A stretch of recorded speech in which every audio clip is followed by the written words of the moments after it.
না আশায়াছে সম্বল যে নাই নেই যে আমার কোন সফিনা থাকে তো যা দিয়া থাকে তো যা দিয়া দুটি ডানা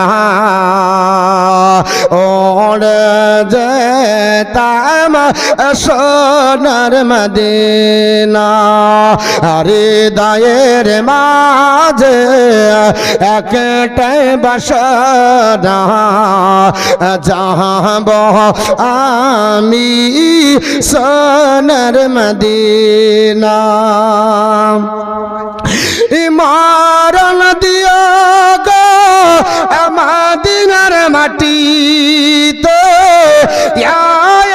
লাগে পাকরাবানা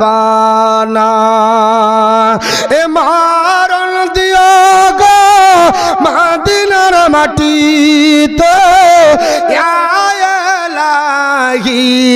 পাকরাবানা মদিনার মাটিতে ইন্তিকাল করতে ইচ্ছা হয় না, যদিও হাই হবে না, কারণ হায়দ্রাবাদের আপনার 40 জন আপনার বলা আছে হজ যাত্রী যারা উমরার জন্য গেছিল মক্কা মদিনার মিডিল টাইমে ট্রাম্পের সঙ্গে অ্যাক্সিডেন্ট হলো। আল্লাহ তাদের সকলকে শাহাদাতের মর্যাদা দিবে, জোরে বলুন সুবহানাল্লাহ।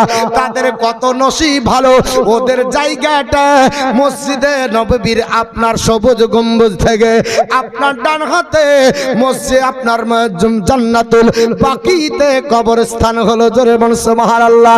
এই তো উমরাতে গেছিল, তাই আপনার কবি বলতেছে এ মরণ দিও ও গো মদিনার মাটিতে লাগি এ পাকরাবানা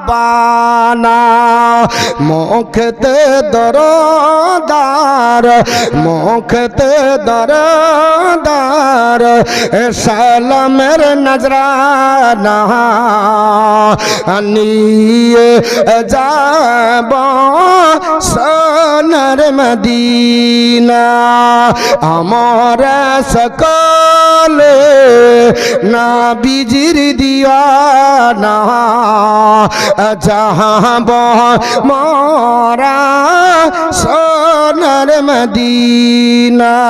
আমার মুসলমান আপনাদেরকে বলছিলাম বাবা, হৃদয় বিদারক করা ঘটনা জিন্দগিতে আপনার যারা বলবে নবী মরে মাটির সঙ্গে মিশে গেছে, এদের আপনার আক্কেল জ্ঞান নাই। আমার নবীর সাহাবী হযরত হুযায়ফা রাদিয়াল্লাহু তাআলা আনহু আপনার 1913 সালে স্বপ্ন যোগে দেখাচ্ছে ইরাকের বাদশাকে, এ বাদশা ফয়সাল আমি নবীর সাহাবী বলতেছি ওই দাজলা নদীর তীরে আমরা দুইজন সাহাবী আরাম করতেছি, একজনের নাম আব্দুল্লাহ আনসারী আর আমার নাম হলো হযরত হুযায়ফা। ওগো বাদশা ফয়সাল ওই দাজলা নদীর পানির ঢেউয়ে আস্তে আস্তে ভাঙতে ভাঙতে আমাদের মাজারের কিনারায় পর্যন্ত এসেছে। ও আল্লাহর বান্দা, আল্লাহ তোমাকে আপনার বাদশাহিত দিয়েছে, আর যিনি বাদশা হবে ওনার উপর দায়িত্ব হলো ন্যায় পরায়ণতা করা, কারণ আমার নবী বলেছে ইমামুল আদিল যিনি হবে, জাসরুলার যিনি হবে, দেশের যিনি আপনার শাসন করতে হবে, উনি যদি আমি রাসূলুল্লাহর সুন্নতি তরিকায় আপনার বলা আছে রাজত্ব করে, ওই আপনার নেতার জায়গাটা আমার আল্লাহ আরশের নিচে বানিয়ে দেবে, জোরে বলুন সুবহানাল্লাহ। আমার দিকে একটু ভালো করেন। হযরত হুযায়ফা রাদিয়াল্লাহু তাআলা আনহু আপনার রাত্রিকালে স্বপ্ন যোগে দেখাচ্ছে বাবা, স্বপ্ন আপনার বাস্তব হয়, স্বপ্ন অবাস্তব হয়। আপনার স্বপ্ন 3 প্রকার, একটা হলো রূহানি, একটা হলো নাফসানি, একটা হলো শয়তানি। আল্লাহর প্রেমিক প্রেমিকা বান্দা বান্দি যারা হবে এরা আপনার রূহানি স্বপ্ন আপনার দর্শন করবে, এরা আপনার দেখবে বাবা, এরা আল্লাহর নবীর জিয়ারত করবে, মসজিদে আপনার নববীতে যাবে, আপনার মসজিদে হারাম যাবে, আল্লাহ পাকের আপনার বলা হয়েছে নিয়ামতগুলো দর্শন করবে। হযরত হুযায়ফা রাদিয়াল্লাহু তাআলা আনহু স্বপ্ন যোগে আপনার দেখাচ্ছেন এ বাদশা ফয়সাল তাড়াতাড়ি করো, আর বেশি সময় নয়, আপনার হযরতে আব্দুল্লাহ আনসারীর কবরে আপনার পানি একটু ঢুকে গেছে, আর আমার কবর বাকি আছে। কয়েকদিন হলে পানি ঢুকে যাবে, লাশটা ভেসে যাবে। ও আপনার নবীর গোলাম, তুমি আমার লাশটা স্থানান্তর করো। আপনার বলা হয়েছে হযরতে হুযায়ফা রাদিয়াল্লাহু তাআলা। আচ্ছা ভাই, এইদিকে কি দেখছেন? ওটা বক্তা না আমি বক্তা? মেয়েদের তরফ থেকে বেশ কিছু কালেকশন এসেছে, আল্লাহ দান কবুল করুন। 4300। শুনুন, আমার দিকে ফলো করেন, আমি একটু কিছু বলি। মায়ের খারাপ হোক, ভেঙে যাক, চুরে যাক, জামতাই হোক, আরে আমি তো ভাঙিনি না। আমার কথা শুনতে পাচ্ছেন না? হ্যাঁ,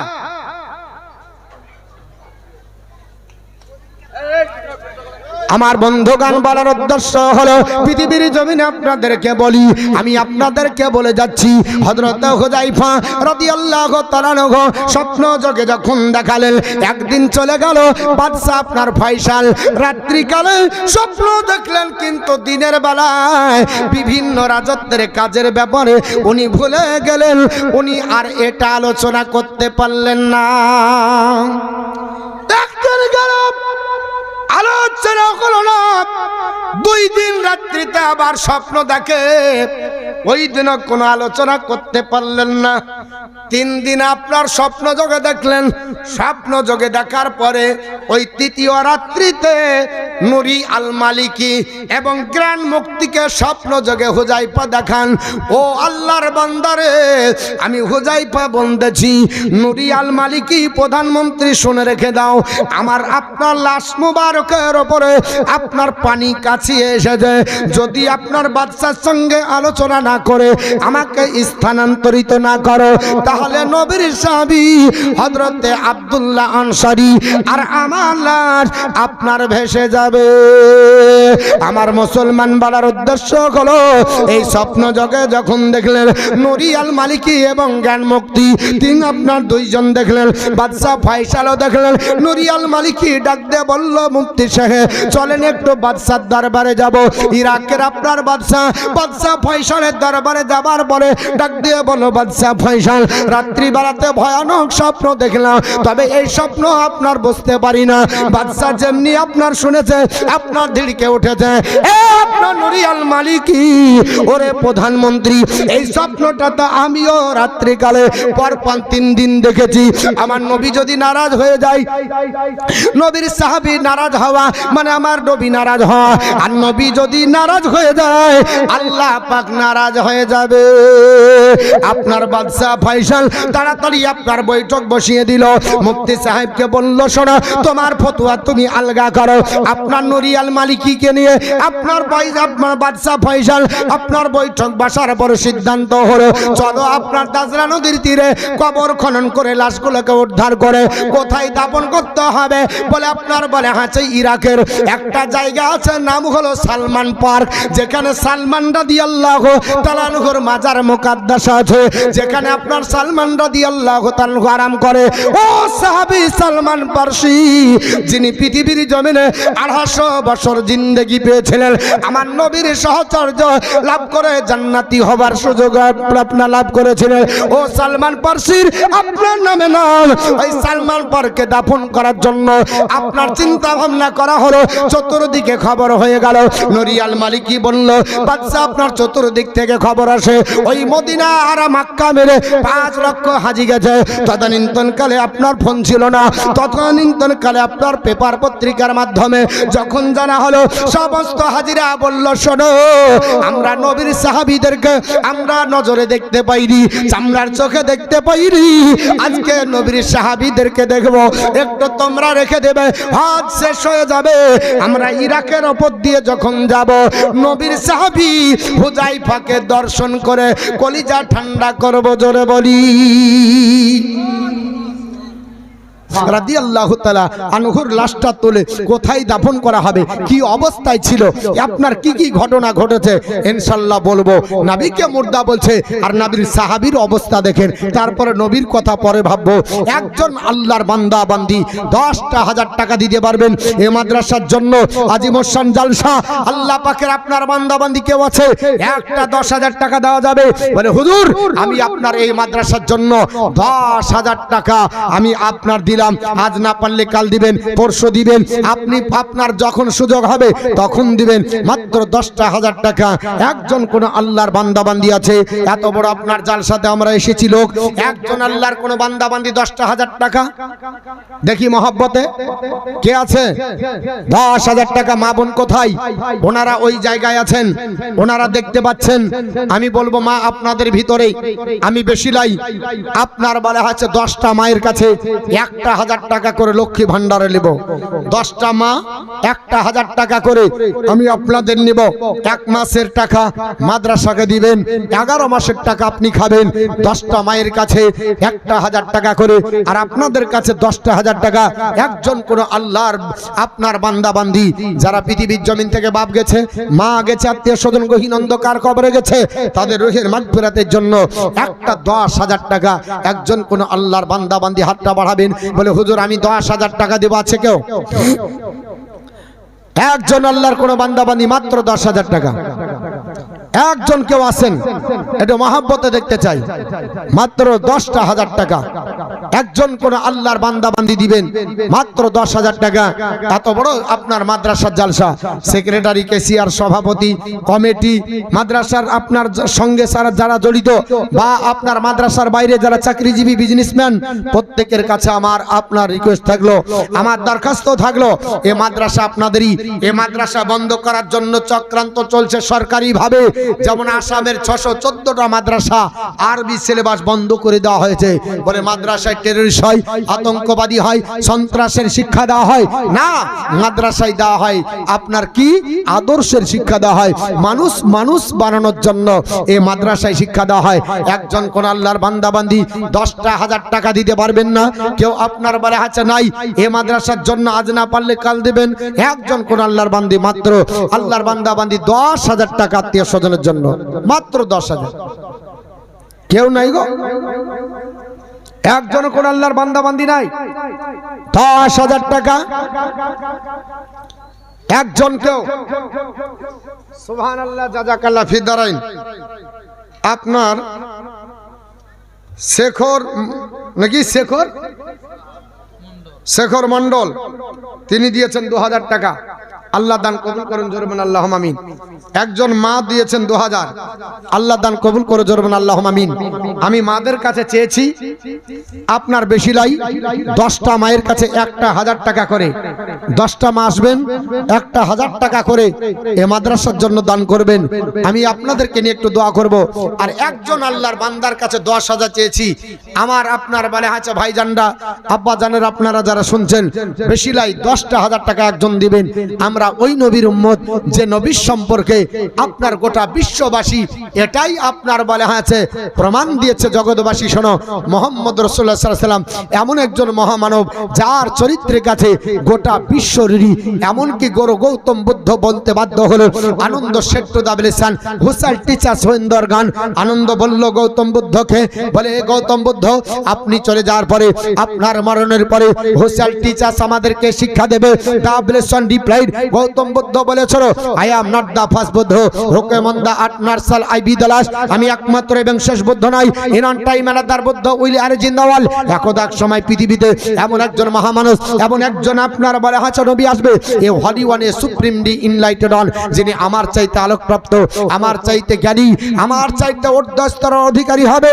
আনন্দ বলল হাউসার নহিম, কি করে চিনব ইনি শেষ জামানার নবী? দাবলেসন রিপ্লাইড, গৌতম বুদ্ধ বলল he will be known as a Maitri, তিনি হবেন শান্তির করোনা, জোরে বল সুবহানাল্লাহ। অর্থাৎ অ্যাজ এ মৈত্রী হবে, রাহমাতাল লিল আলামিন হবে, সেই নবীর আমরা উম্মত। একজন আপনার 10,000 টাকা দিতে পারবো না? কেউ নাই এতগুলো মাহফিলে। মা 10টা মায়ের কাছে 1,000 করে চেয়েছি, একটু আসবেন। ওহ মদিনার মাটির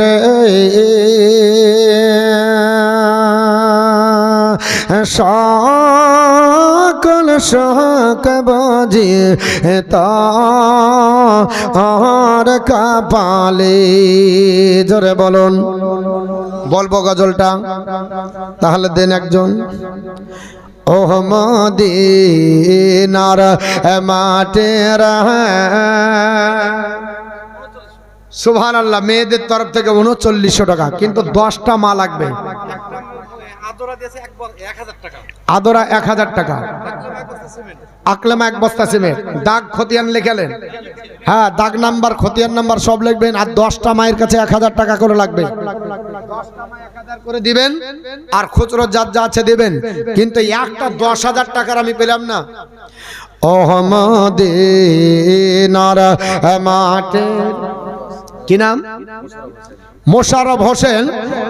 মা মারা গেছে, যদি তাকবীরটা জোরে দেন তো। নারে তাকবীর। আল্লাহু আকবার। হয়নি, আরে জোরে নারে তাকবীর, নারে সালাত।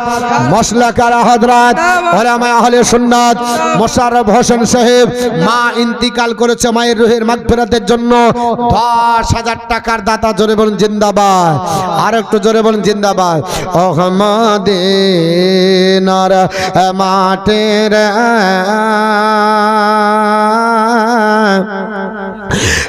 সকল শোক বুঝি তার কপালে। ও মদিনার তোর বুকে আমার নবী, যার প্রেমে পাগল সাবি, যারে তারে হইল সৃষ্টি ত্রিভুবন।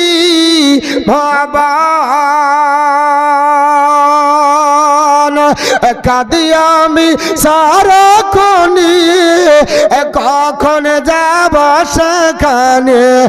কাঁদি আমি সারাক্ষণি, কখন যাব সেখানে।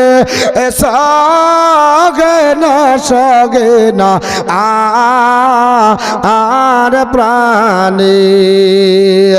ওহ মদিনার মাটির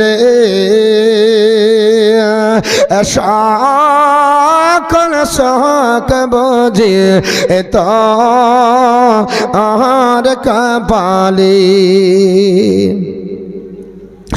ও মদিনা রে পাখি যদি হতাম আমি, উড়ে উড়ে যেতাম আমি। থাকত না মনে কোনো যন্ত্রণা, দেখে নাই ডানায় আমার, সাথে নাই টাকায় আমার। দেখে নাই ডানায় আমার, সাথে নাই টাকায় আমার। কেমন কেমন যাইব সে এখানে। ওহ মদিনার মাটির সকল শোক বুঝি তো ওর কপালে। আল্লাহর নবীর সাহাবী হুযায়ফা রাদিয়াল্লাহু তাআলা স্বপ্ন দেখে, বাবা যারা শহীদ হয়ে যায় এরা মরে না, এরা জিন্দা। জোরে বলুন সুবহানাল্লাহ। আর শহীদ যারা হবে তাদের জন্য 6টা পুরস্কার। জোরে বলুন কটা পুরস্কার? বাপ আমার নবী বলতেছেন, তিরমিজি শরীফ আপনার উঠিয়ে দেখুন 2য় খণ্ড পৃষ্ঠা নাম্বার, এই 1ম খণ্ড পৃষ্ঠা নাম্বার 195-295। আল্লাহর নবী বলছেন, ও আমার সাহাবারা শোনো, লিশাহিদি ইনদাল্লাহি সিত্তু খিসালিন, আমার আল্লাহ শহীদদের জন্য 6টা পুরস্কার রেখেছে। জোরে বলুন সুবহানাল্লাহ। আল্লাহর রাস্তায় যারা শহীদ হয়ে যাবে মুসলমান, এদের জন্য 6টা পুরস্কার। আল্লাহর রাস্তায় কতল হয়ে যাবে, এরা কোনোদিন মরে যাবে না।